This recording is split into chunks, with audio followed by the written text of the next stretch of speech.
Chapter 3 The Enchanted Islands. Jack tucked Morgan's note into his back pocket. Then he followed Annie down the rope ladder to the beach. "Head toward the boat dock," said Jack. "We can ask for information there." As Jack and Annie started walking, their hiking boots made tracks in the white sand. The breeze smelled of salt water and fish. They walked between pink lizards sunbathing on the beach and seagulls picking at seaweed. "This place has a ton of wildlife," said Annie. "Yep, I bet you won't know that the Galapagos have over 9,000 different types of creatures," said Jack. "I know that," said Annie. "Oh, right, you're a world turtle expert too," he said. "Sorry."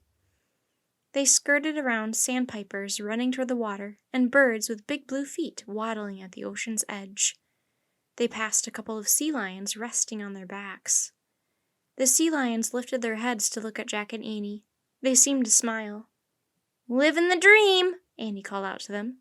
Jack laughed. "There's a reason for that," said Jack. "For millions of years, the Galapagos Islands were cut off from the rest of the world, so the wildlife here have never developed a fear of people." "Yes, I know," said Annie.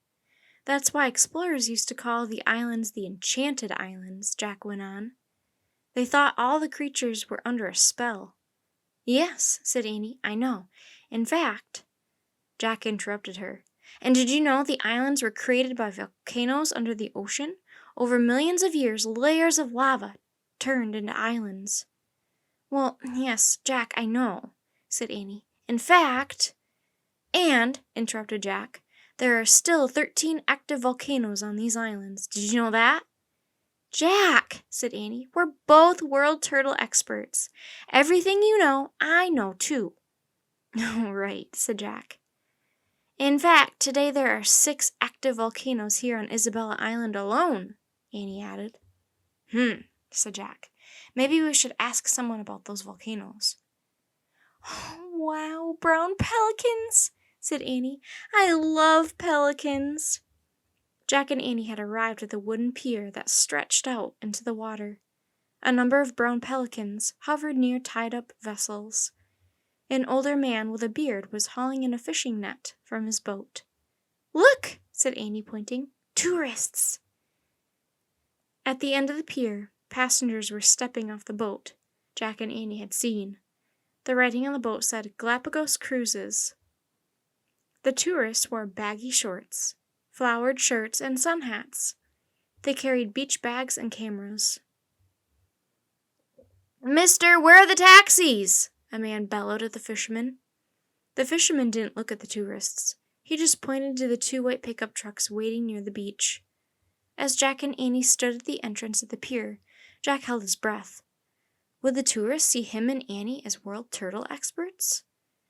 But as the group bustled by, everyone was talking and laughing loudly. They passed Jack and Annie without a glance. A moment later, they were all piling into the white trucks by the shore. "Okay, let's go talk to that fisherman," said Jack. "We'll find out if he sees us as experts." "Good idea," said Annie. "We'll ask him about the turtles." "Yeah, and we can ask about the 6 active volcanoes here on Isabella Island," said Jack. As Jack and Annie started down the pier, their hiking boots thumped over the worn wooden planks. "Hi, guys!" Annie called out to a couple of pelicans perched on the railing.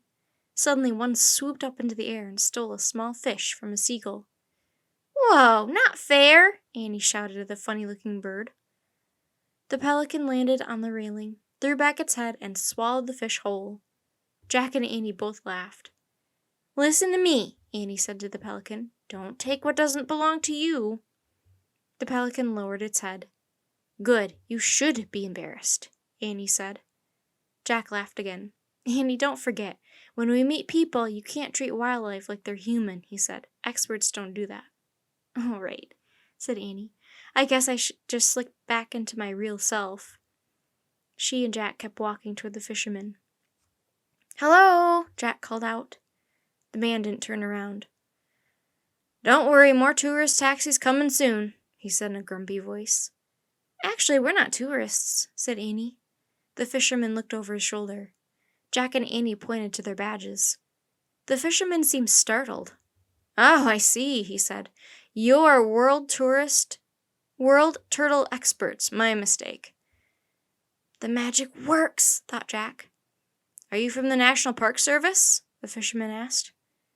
No, we've just come from America to study Galapagos turtles, said Annie. Can you tell us the best spot to do that? Asked Jack. You need to talk to the people at the Giant Tortoise Center, the man said. Sounds good, said Jack. How do we get there? If you're walking, just head toward town, said the fisherman. Take the wildlife trail off the main road, follow the boardwalk through Flamingo Lagoon, and you'll come right to the center. Great, thanks, said Annie. As they started away, Annie grabbed Jack's arm. The magic works, she whispered. I know, said Jack. Wait, he called back to the fisherman. Excuse me, sir, one more question. What's the volcano activity these days? The fisherman frowned and shook his head. Not good, said Jack. The Blue Hill volcano erupted 2 weeks ago, the man said. The lava is still flowing. Oh, wow, where's that? Asked Annie. About 35 miles from here, the fisherman said. Oh, good, it's far away, said Annie. So I guess that means we're safe, said Jack. Completely, the man said. Thanks for your help, said Annie. Have a nice day, said Jack. As they walked back down the dock, Jack smiled. That's good, he said. For once, we're not in danger.